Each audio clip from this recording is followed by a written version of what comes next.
in the search for Nancy Guthrie, which is, I mean, I say this all the time, but it's hard to wrap your mind around the fact that it has now been 74 days since an 84-year-old woman was literally just snatched out of her home in Tucson, Arizona, and basically just vanished, and we still don't have a suspect, and we still don't have an arrest.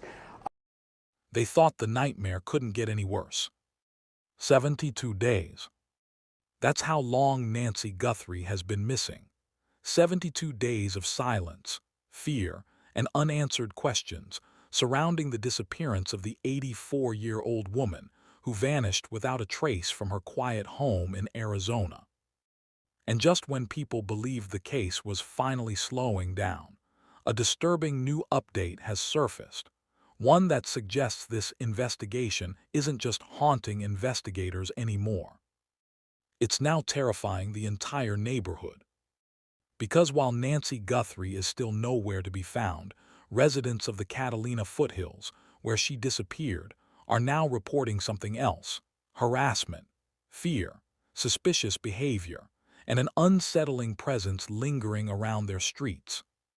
According to News 4 Tucson, the Pima County Sheriff's Department recently showed up at a homeowners association meeting in Nancy's neighborhood, not to announce a breakthrough, not to reveal a suspect, but to address a new wave of panic spreading through the community.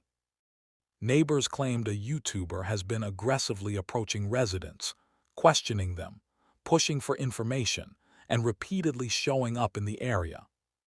And what started as online coverage quickly turned into something far more invasive. Residents say they feel watched, followed, pressured, as if the case itself has now attracted people who don't just want to report the story, but want to become part of it. And it didn't stop there. Sheriff's deputies confirmed they've received similar complaints, not just from neighbors in Catalina Foothills, but from Nancy's own daughter, Annie Guthrie. In fact, Annie reportedly complained that a similar situation has been happening around her neighborhood as well. And that's when police made a decision that should tell everyone watching this case something chilling. They increased patrols in both neighborhoods. Not because Nancy has been found, not because the suspect has been caught, but because the situation has become so tense, so chaotic, that law enforcement now has to protect the people connected to the case from outside interference. Think about that. A woman disappears. The mystery grows. The public becomes obsessed. And now the neighborhoods involved are being treated like high-risk zones because strangers are showing up, asking questions, harassing residents, and creating fear. Which raises an unsettling question. Is this just a reckless content creator crossing the line? Or is someone using the chaos to hide in plain sight? Because in true crime history, there's one terrifying pattern that repeats itself again and again. When a case becomes famous, when the media attention explodes, when people start chasing clout, it becomes the perfect cover for someone dangerous to move around unnoticed. And with Nancy Guthrie still missing after 72 days, every distraction matters. Every false lead matters. Every person showing up uninvited matters. Because while the public is busy pointing cameras at the neighborhood, someone out there may still know exactly what happened to Nancy Guthrie. And they may be watching all of this unfold, quietly, comfortably, as the world turns the investigation into entertainment. But make no mistake, this is not entertainment. This is an 84-year-old woman who vanished. A family living in agony. A community on edge. And a case that is growing darker by the day. So now the question becomes, what exactly happened to Nancy Guthrie? Why has there been no major breakthrough? And why does it feel like the deeper this case gets, the more dangerous it becomes for anyone connected to it? Because this update may seem small, but it could be a warning sign that the case is reaching a critical point. And if law enforcement is increasing patrols, that means they're worried. Worried about safety, worried about escalation, and possibly worried about what could happen next. And if you think this story ends here, trust me, it doesn't. Not even close. But before we go deeper into what really happened, the timeline of her disappearance, and the chilling clues that have kept investigators locked in this case for over 2 months, I need you to do 3 things right now. First, hit the like button, because it helps push this story further and keeps attention on Nancy's disappearance.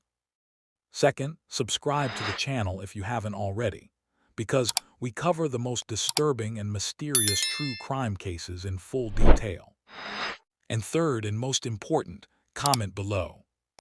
Do you think this YouTuber harassment is just someone chasing fame?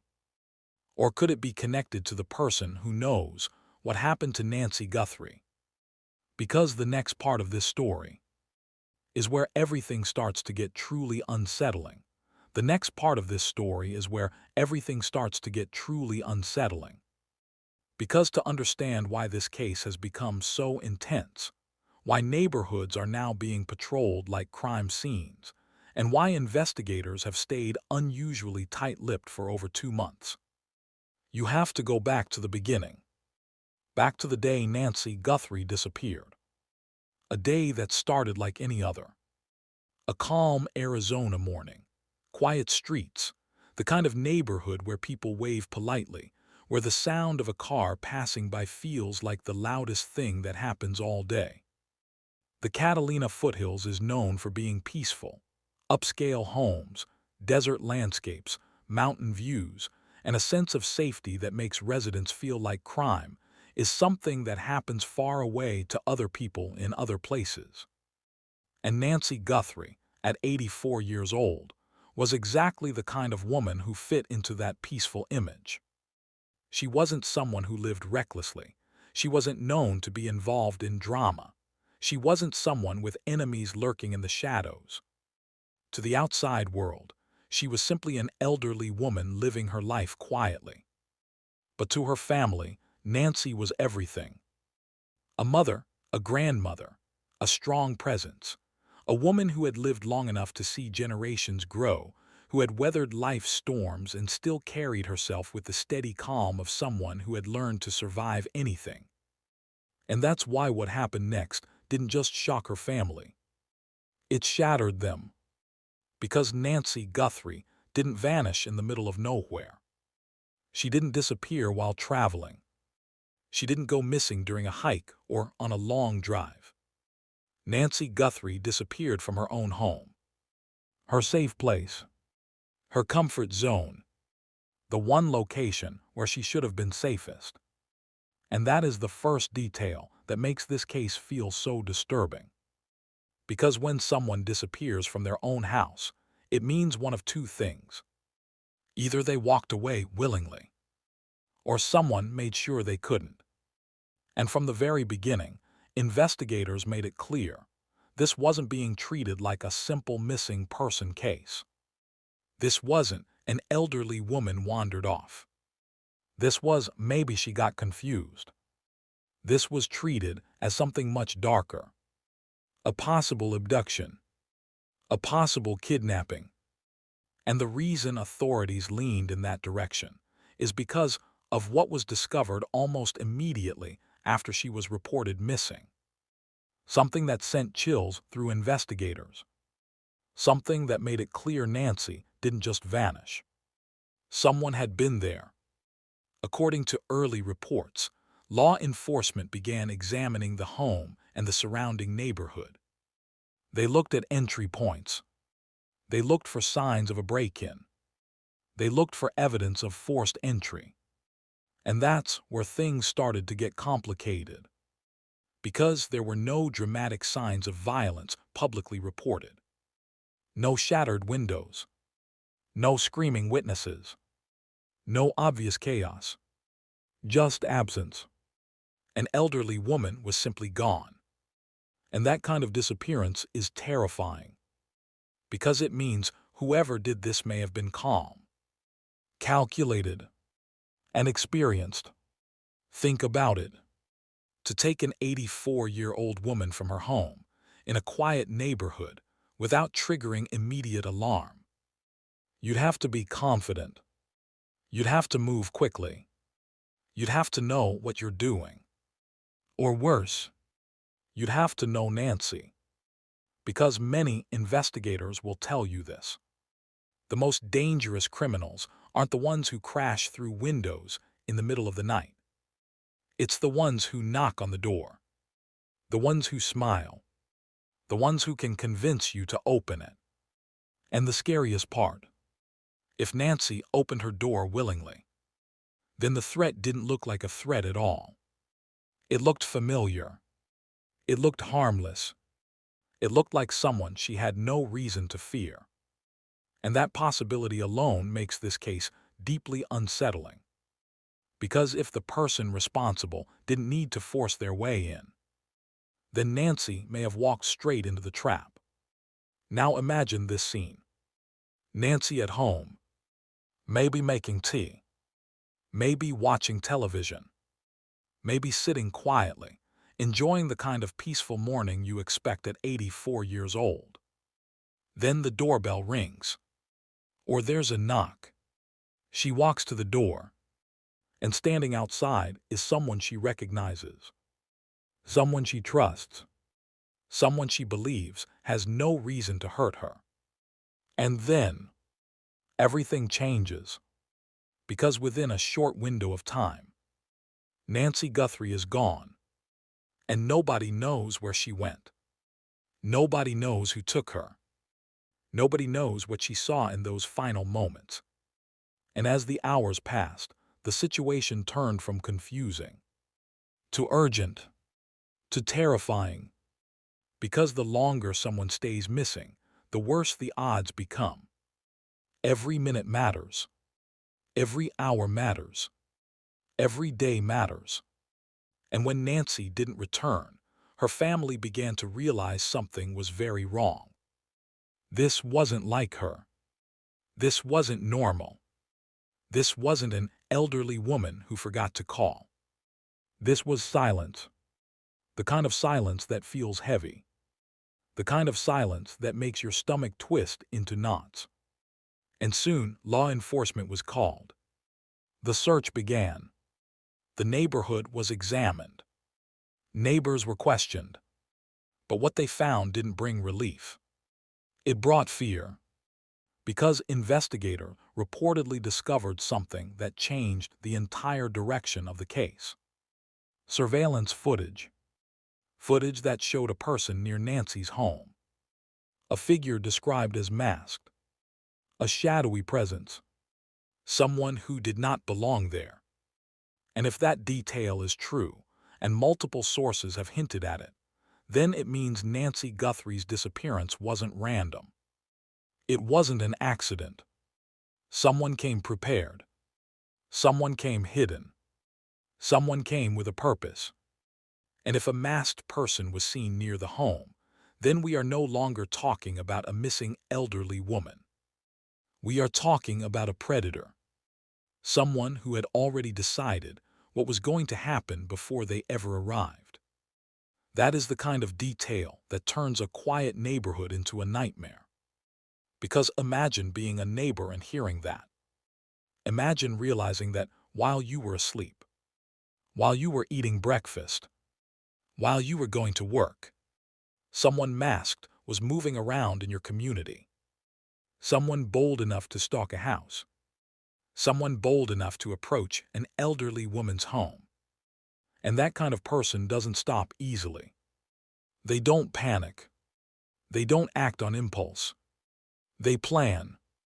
And that is exactly why investigators began treating this as a criminal case. Now, as the days passed, media attention grew. And then the case took on a whole new level of national exposure for one reason. Nancy Guthrie wasn't just anyone.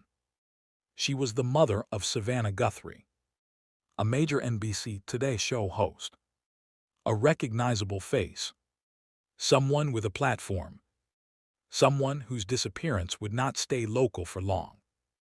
And once Savannah Guthrie's name became connected to the story, the case exploded. It was no longer just an Arizona mystery. It became a national headline. And with national headlines comes something that can help, but can also destroy investigations. Attention. Suddenly, everyone wanted answers. Everyone wanted updates. Everyone wanted to know what happened. And in cases like this, the public pressure becomes enormous. But here's the thing most people don't understand. When investigators go silent, it doesn't always mean they have nothing. Sometimes it means they have too much. Because in the Nancy Guthrie case, law enforcement has been extremely careful about what they release. They've confirmed certain things. They've hinted at others. But the full picture has been kept behind closed doors. And when that happens, it usually means one of two things. They have a suspect, or they have a theory, and they don't want that suspect to know what they know. Because if the person responsible is still out there, watching the news, reading comments, following updates, then every piece of information the police release becomes a clue for the criminal. A clue that tells them what evidence exists. A clue that tells them what mistakes they made. A clue that tells them how close law enforcement is getting. And if this was planned, then whoever did this is likely intelligent enough to adapt, to cover their tracks, to disappear deeper into the shadows.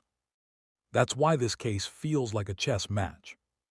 And Nancy Guthrie is the missing piece everyone is trying to locate before it's too late. As the search continued, investigators expanded their efforts. They searched areas surrounding the neighborhood. They likely examined desert terrain. They likely looked at traffic footage.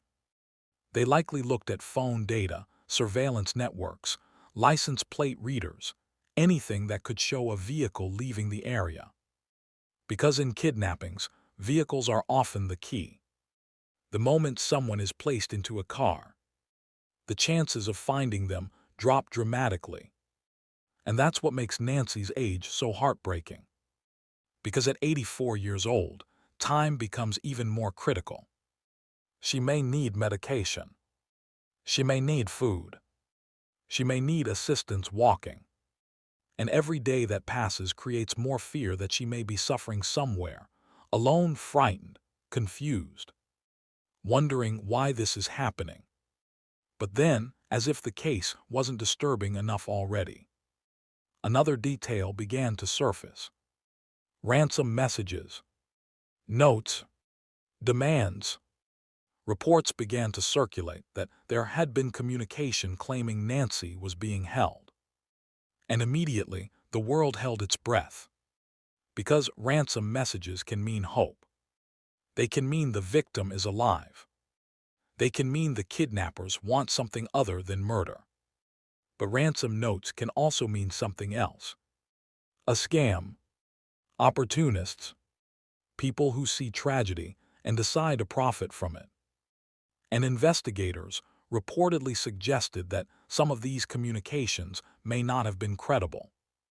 That some could be fake. Imagine the cruelty of that. A family desperate for any sign of their mother, receiving messages that give them hope, only to realize it could be some stranger exploiting their pain. That kind of emotional torture is almost unimaginable. And it makes the case even more sinister, because now you don't just have one mystery.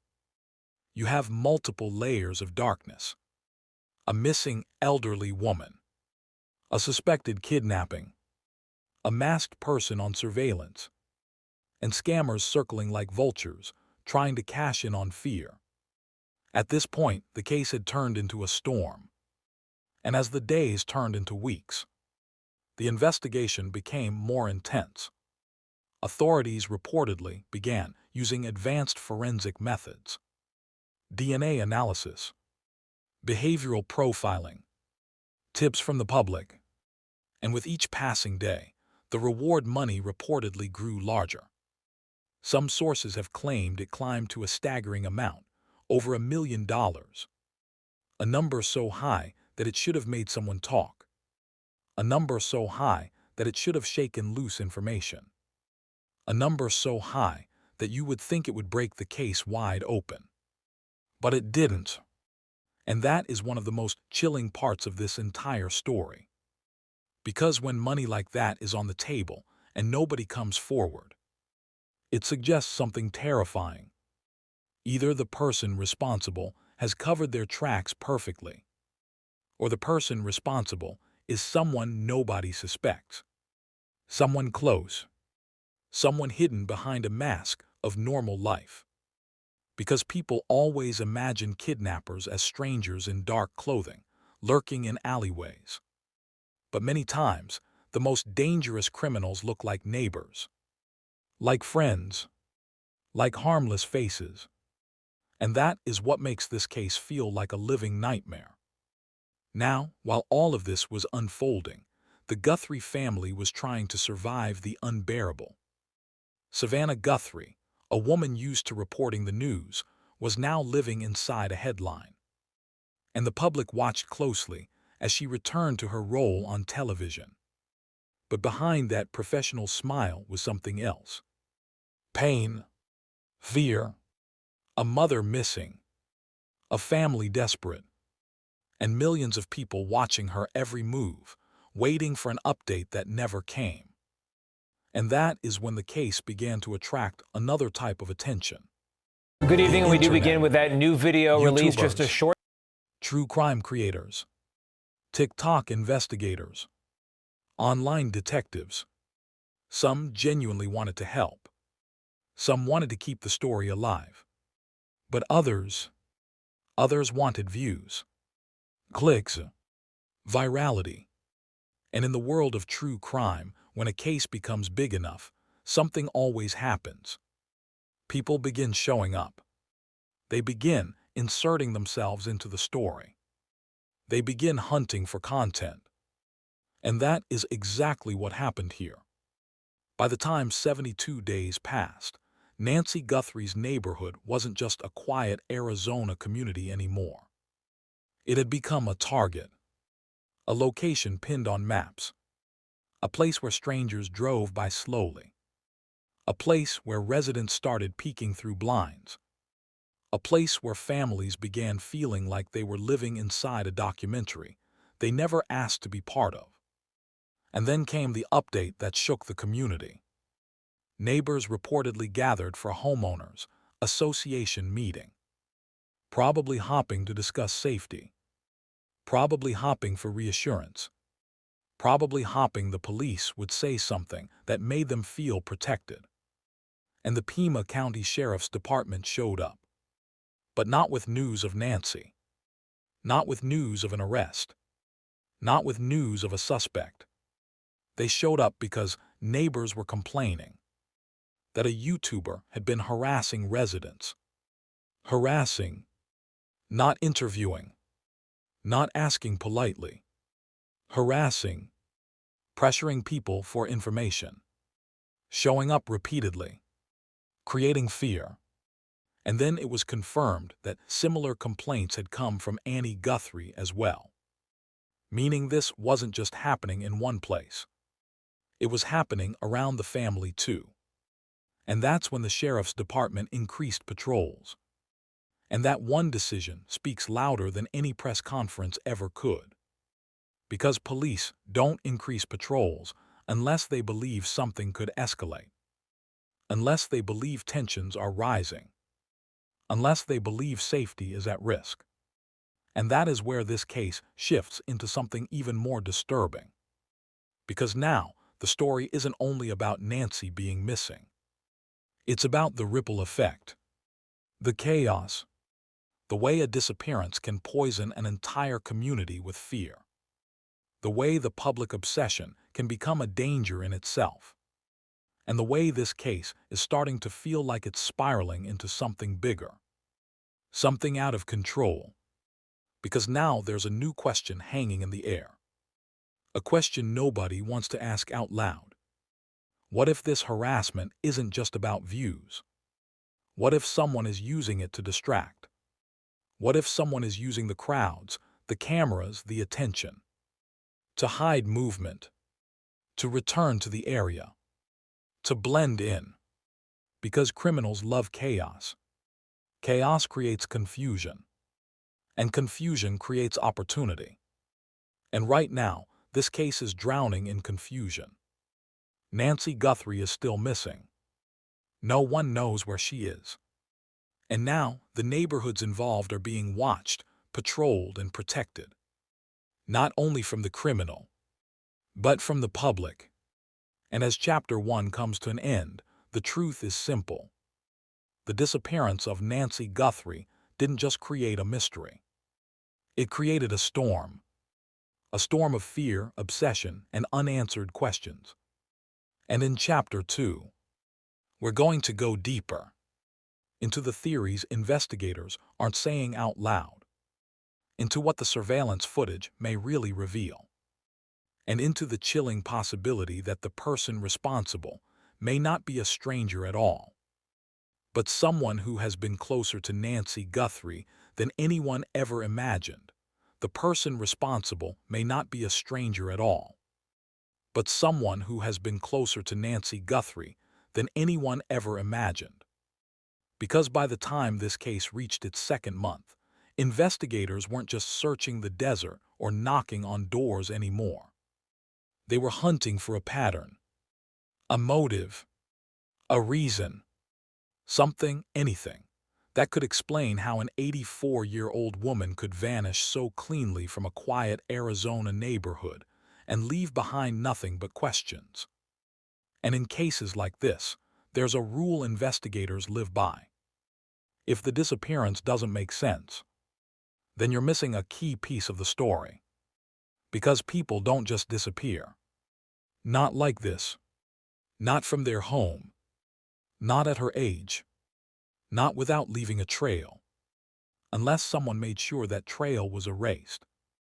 And the deeper authorities dug into Nancy Guthrie's disappearance, the more this case began to feel less like a random act, and more like something planned, something calculated, something that had been building quietly long before Nancy ever vanished. Because when a kidnapping happens, investigators immediately ask one chilling question. Was she targeted? And if she was, then why? Nancy Guthrie was 84 years old. She wasn't a celebrity. She wasn't a public figure. Most people in America wouldn't recognize her face if they passed her on the street. But the moment her disappearance became public, her name became connected to someone very famous. Savannah Guthrie. And the internet did what it always does. It dug. It spread information. It connected dots. And suddenly, Nancy Guthrie wasn't just an elderly woman. She was Savannah Guthrie's mother. And that label changes everything. Because in the world of crime, fame is a magnet. It attracts opportunists. It attracts predators. It attracts people who believe that behind a famous name lies money, or power, or an easy target. And that's exactly why investigators likely had to consider something terrifying. What if Nancy wasn't kidnapped because of who she was, but because of who her daughter is? Because if that's the case, then Nancy wasn't chosen randomly. She was chosen strategically, as leverage, as bait. And that kind of kidnapping isn't emotional. It's business. It's cold. And it's usually carried out by someone who believes they can get away with it. But here, where the story gets even darker. Because as time passed, the ransom rumors began swirling louder. Reports of messages, demands, threats, claims that Nancy was alive, claims that she was being held. And the public clung to those rumors like a lifeline. Because in a case like this, hope is everything. Hope is the only thing that keeps the family breathing. But hope can also be dangerous, because hope can blind you. It can make you believe anything. It can make you desperate enough to listen to voices you shouldn't trust. And according to what has been reported, law enforcement began to suspect that at least some of these ransom communications were not legitimate, meaning someone, possibly multiple people, may have been using Nancy's disappearance as a way to profit off pain. And if that's true, it reveals a truly horrifying reality. Even if investigators were hunting for the real kidnapper, they were also fighting off a swarm of scammers. People hiding behind fake numbers, fake emails, fake identities. People willing to play with the emotions of a terrified family just for money. And that creates a nightmare scenario for law enforcement. Because every fake lead wastes time. Every false tip sends resources in the wrong direction. And in a case where every second matters, time is the most valuable currency of all. But even with all the chaos, investigators continued working behind the scenes. And if you've been paying attention to how the sheriff's department has handled this case, you may have noticed something strange. They've been unusually careful. They haven't been overly talkative. They haven't been releasing details daily. They haven't been feeding the media what they want. And when law enforcement goes quiet like that, it usually means one thing. They're building a case. Because the worst thing investigators can do is speak too much too early. It can compromise witnesses. It can spook suspects. It can destroy the chance of catching someone who is still free. And in the Nancy Guthrie case, the silence feels heavy. It feels deliberate. It feels like there's more going on behind the curtain than the public has been allowed to see. And that's when the public began focusing on the one detail that kept surfacing again and again.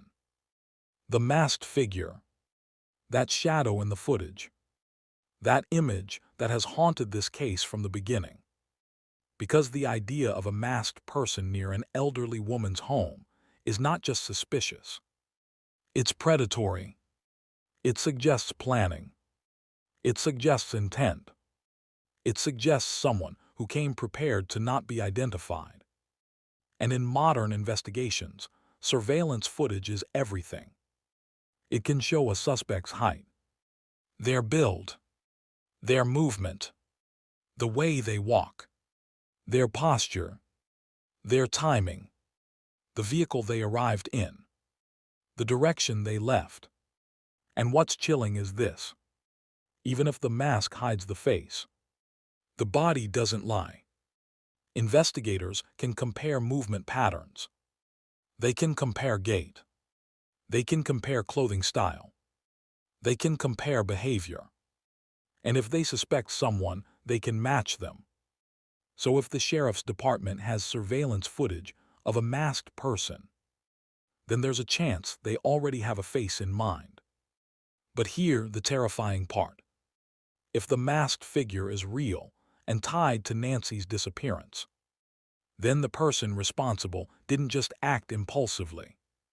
They planned enough to conceal themselves, which means they likely planned enough to hide Nancy too. And that is where this case turns into a psychological nightmare. Because the longer Nancy remains missing, the more investigators have to consider two horrifying possibilities. That she is being held somewhere, or that she is no longer alive. And that second possibility is the one nobody wants to say out loud. Because it's too painful, too final, too cruel. But investigators have to consider it because it changes everything. If Nancy is being held, then the focus is on finding the location quickly. If Nancy is no longer alive, then the focus becomes finding evidence and building a case for prosecution. And the public doesn't know which direction this investigation is leaning. Because law enforcement isn't telling us. And that silence creates an even more dangerous space. a space where theories explode. And in this case, theories began spreading like wildfire. Some believed Nancy may have been targeted for robbery. Others believed she may have been taken for ransom because of Savannah's fame. Others believed it could be someone who had been watching her for weeks, maybe even months. And then there's the theory that chills people the most. The theory that the person responsible may have been close enough to know Nancy's routine. Because think about it. To kidnap an elderly woman from her home, you need more than courage. You need timing. You need to know when she's alone. You need to know when neighbors aren't watching. You need to know where cameras are located. You need to know how quickly police respond in that area. That kind of knowledge doesn't always come from stalking. Sometimes it comes from familiarity. Someone who has been in the home before. Someone who knows the neighborhood. Someone who knows the schedule. Someone who knows how to approach Nancy without raising alarm. And that is what makes the inside connection theory so terrifying. Because if Nancy knew the person who came to her door, then the kidnapping may have been quiet. No screaming.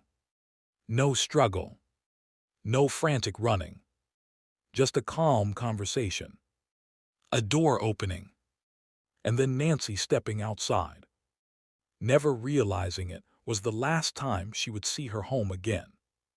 And here, another detail that makes this case so haunting. Nancy Guthrie was 84, which means she may not have been able to fight back. She may not have been able to run. She may not have been able to scream loud enough to be heard. And predators know that. They know that the elderly are vulnerable. They know that people will assume an older person is safe in their home. And they know that society doesn't expect someone to abduct an elderly woman. Because it feels too shocking. Too unbelievable. And that disbelief is exactly what gives criminals an advantage. Now, as the investigation continued, tips poured in. Hundreds, maybe thousands. People calling in suspicious vehicles. Suspicious strangers. Suspicious phone calls. But here's the harsh truth about tips. Most of them are noise. Most of them are nothing. But hidden among the noise is usually one piece of truth. One detail. One person who saw something real. An investigator's job is to sift through all the chaos until they find that one thread. The one thread that unravels everything. And that is why the reward money matters. Because money motivates people. It makes people speak when fear keeps them silent. It makes people betray criminals they once protected. It makes people take risks. But the reward in this case reportedly reached an amount so high that it shocked the public. And yet still, no solid lead has brought Nancy home. And that fact is chilling. Because it suggests either the person responsible is extremely careful, or the person responsible is protected. And protected doesn't always mean someone is hiding them. Sometimes it means something else. Sometimes it means the person responsible is someone who doesn't stand out. Someone who blends into society. Someone who can go to work every day, smile, and act normal, while carrying a secret that would destroy an entire family. And as the public grew more desperate for updates, the internet did what it always does. It started hunting. True crime channels began posting theories. TikTok investigators began mapping out neighborhoods. YouTubers began driving through Catalina foothills. Some people claimed they were helping. Some claimed they were raising awareness. But others crossed the line. And that is where the story took an even more unsettling turn. Because as the case grew, the neighborhood began to feel invaded. Residents began feeling like they were being watched. Like strangers were lurking. like people were coming to their doors, asking questions. And then came the reports that a YouTuber was harassing residents, pressuring them, questioning them aggressively, refusing to leave. And if you're watching this and thinking, that's just annoying, you're not seeing the bigger danger. Because harassment like that doesn't just upset neighbors. It compromises investigations. It creates paranoia. It makes witnesses afraid to talk. It makes people withdraw. And when people withdraw, evidence gets buried. Because what if a neighbor did see something that day? What if someone saw a suspicious car? What if someone saw Nancy speaking with someone? What if someone heard something strange? But now they don't want to talk. Because they're scared of being harassed, filmed, and plastered online. That kind of pressure can silence the exact person who holds the key. And that is why the sheriff's department increased patrols. They weren't just trying to stop harassment. They were trying to restore control. Because control is everything in an investigation. And right now, this case is spinning in chaos. A missing elderly woman. A family drowning in fear. A neighborhood on edge. A masked figure. Ransom rumors. Scammers. Internet detectives. And now harassment complaints so serious that police had to step in. And here's the part that should make every viewer pause. Because this update doesn't just tell us the neighborhood is tense. It tells us something else. The case is still active. Still sensitive. Still dangerous. Because if law enforcement believed there was no threat, they wouldn't be increasing patrols. They wouldn't be attending HOA meetings. They wouldn't be stepping into the community to manage the situation. This isn't just public curiosity anymore. It's becoming a security issue. And that leads to the most unsettling question of all. Could the person responsible still be close? Still watching? Still in the area? Because some criminals return to the scene. They like to relive the power. They like to see the chaos they created. They like to hear people whisper their victim's name.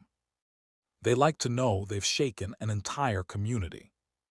And if that's true, then the increased patrols might not just be to protect residents from harassment, but to protect them from something much darker. Because if Nancy Guthrie's disappearance was planned, then whoever did this may still be nearby, still blending in, still hiding in plain sight, still listening, still waiting. And that is where this case becomes terrifying, because as the days continue to pass, the line between truth and rumor grows thinner. We're going to take everything we know, the surveillance footage, the ransom messages, the silence from investigators, the neighborhood chaos, and we're going to ask the question nobody wants to ask. Was Nancy Guthrie taken for money, for revenge, or for something far more disturbing? Because the deeper you look into this case, the more it feels like Nancy Guthrie didn't just disappear. She was erased. She wasn't just taken. She was erased. And that is the kind of statement that sends a chill through your spine, because it forces you to accept something terrifying. This may not be a case of someone wandering off. This may not be a misunderstanding. This may not even be a simple kidnapping. This may be something far more calculated, far more personal, and far more dangerous than anyone wants to admit. Because by the time investigators reached the 72-day mark, the Nancy Guthrie disappearance had already become more than a missing person case. It became a national obsession. And in true crime history, when a case reaches that level of attention, one of two things usually happens. Either the pressure forces the truth to come out, or the person responsible becomes more desperate, more reckless, and more dangerous. And if Nancy Guthrie is still out there somewhere, the scariest part is this. The person who took her has had more than 2 months to hide evidence, to move locations, to destroy trails, and to tighten their control. That is why time is the enemy in this case. And the longer this story drags on, the more the public begins asking the question that no family ever wants to hear. Is she still alive? Because when an elderly person disappears, investigators have to consider their physical limitations. At 84 years old, Nancy may have needed medication. She may have needed assistance. She may have had health conditions that required daily care. And if she was taken against her will, her survival would depend entirely on one thing: the person holding her. And that is where this case turns into something almost unbearable to think about. Because what kind of person kidnaps an elderly woman? What kind of mind does that? What kind of motive could possibly be worth the risk? And this is where investigators likely began narrowing their theories into 3 major possibilities. The first theory is the one the public clung to in the beginning: a ransom kidnapping, a money-driven abduction, a criminal who believed Nancy Guthrie's connection to Savannah Guthrie could lead to a payout. Because from the outside, that theory makes sense. Savannah is famous. She's successful. She's on national television. And criminals often assume that fame equals unlimited money. But here the problem. If this was purely about money, why hasn't the case ended with a clear demand? Why hasn't there been a confirmed ransom exchange? Why hasn't there been a public resolution? Because money kidnappings are usually direct. They move fast. They demand fast. They want payment quickly, before the police can trace them. And the longer a kidnapper holds someone, the more risk they take, the more likely they are to be caught. So if Nancy was taken for ransom, the silence becomes suspicious. It begins to suggest that either the kidnapper is extremely inexperienced or extremely confident, and both are dangerous. Because an inexperienced kidnapper panics. A confident kidnapper plans. And planning is what makes a case like this terrifying. Now the second theory is darker. And it's the one investigators quietly consider when the details don't add up. A targeted abduction. Not for money. Not for fame. But because Nancy herself was the target. Meaning the person responsible had a reason. A personal connection. A grudge. An obsession. Or even a twisted fixation. And that theory becomes even more disturbing when you realize something. If Nancy was targeted personally, then the crime may have been planned for a long time. Because people don't just wake up and decide to kidnap an elderly woman. That is not a crime of impulse. That is a crime of intention. And intention always has a reason behind it. The third theory is the one that makes people uncomfortable. Because it suggests something almost unimaginable. What if this was not a kidnapping at all? What if this was a staged disappearance? What if the masked figure wasn't a stranger, but someone using disguise as a distraction? Someone who wanted investigators to chase a shadow. Because in the world of true crime, staged scenes are real. People create confusion to mislead police. They plant evidence. They fabricate sightings. They use costumes. They use masks. They turn the investigation into a maze. And the longer investigators stay stuck in the maze, the more time the criminal has to escape. Now, do we know for sure that happened here? No. But the reason this theory grows is because of one haunting fact. After 72 days, Nancy Guthrie is still missing. No confirmed location. No confirmed suspect. No confirmed arrest. Just silence.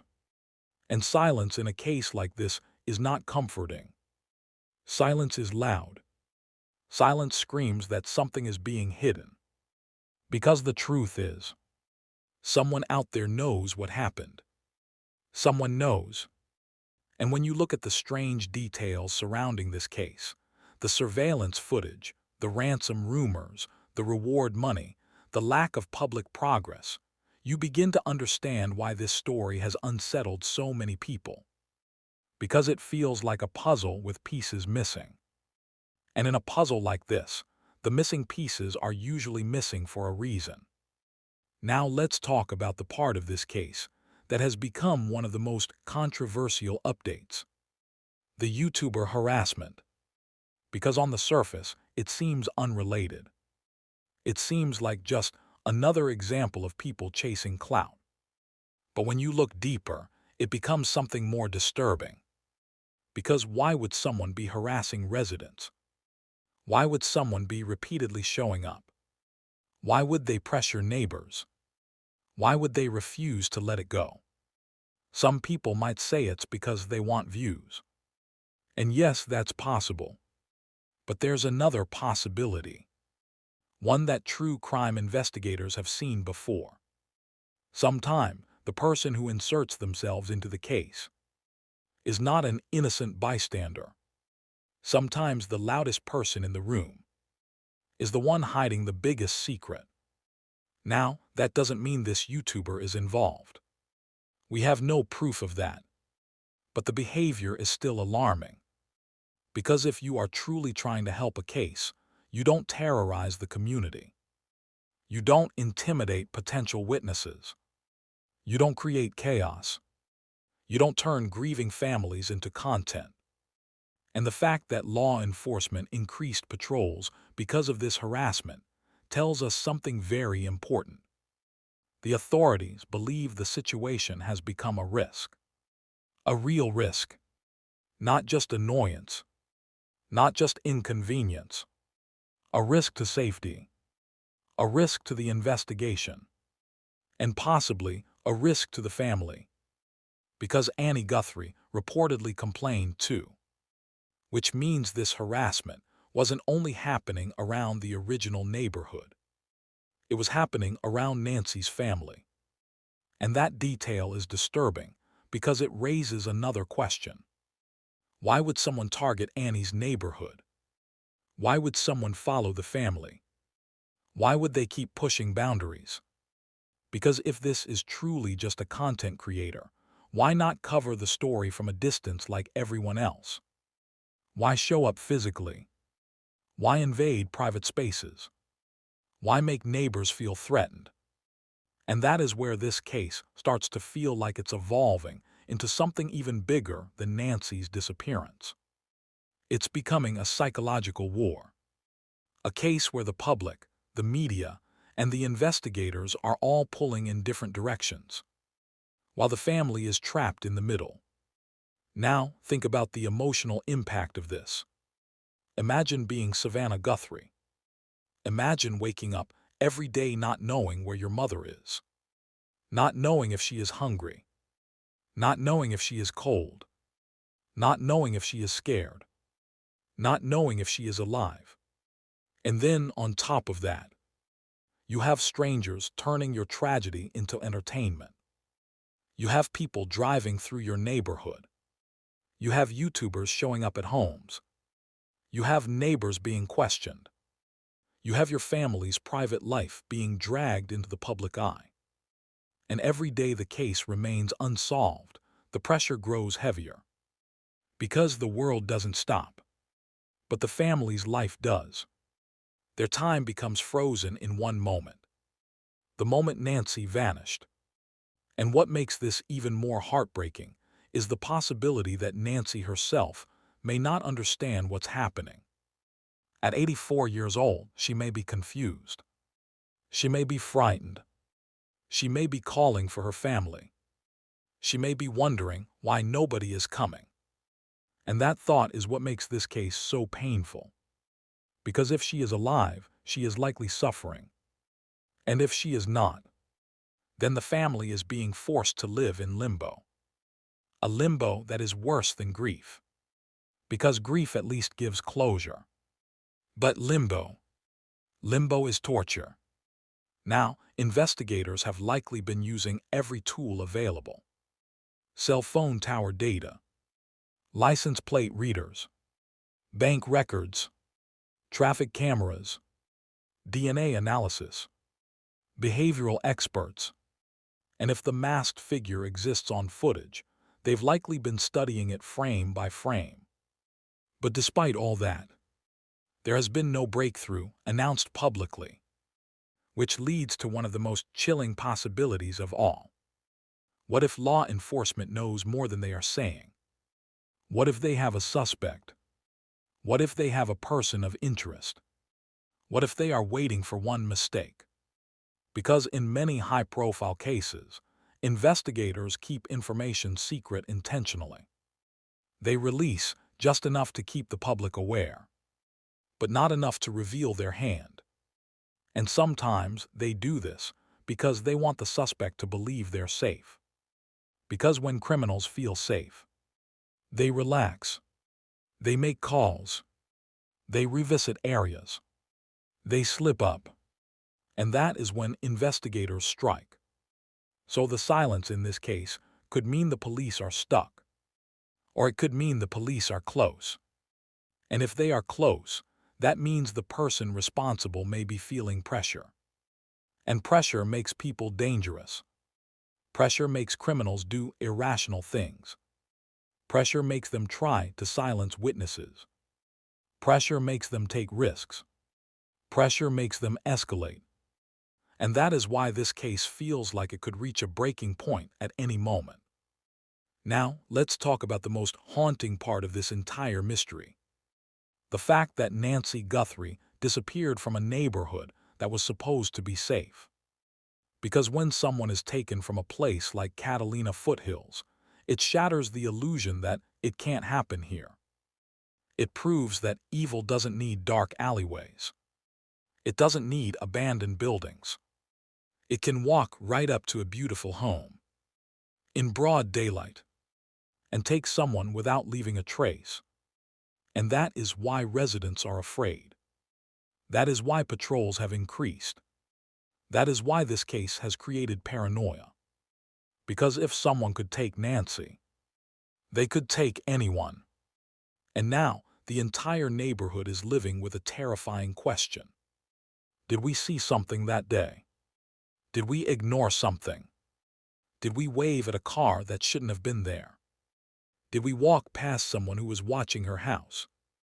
Did we miss the moment that could have saved her? That kind of fear changes people. It makes them suspicious.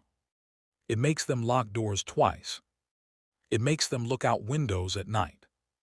It makes them question strangers.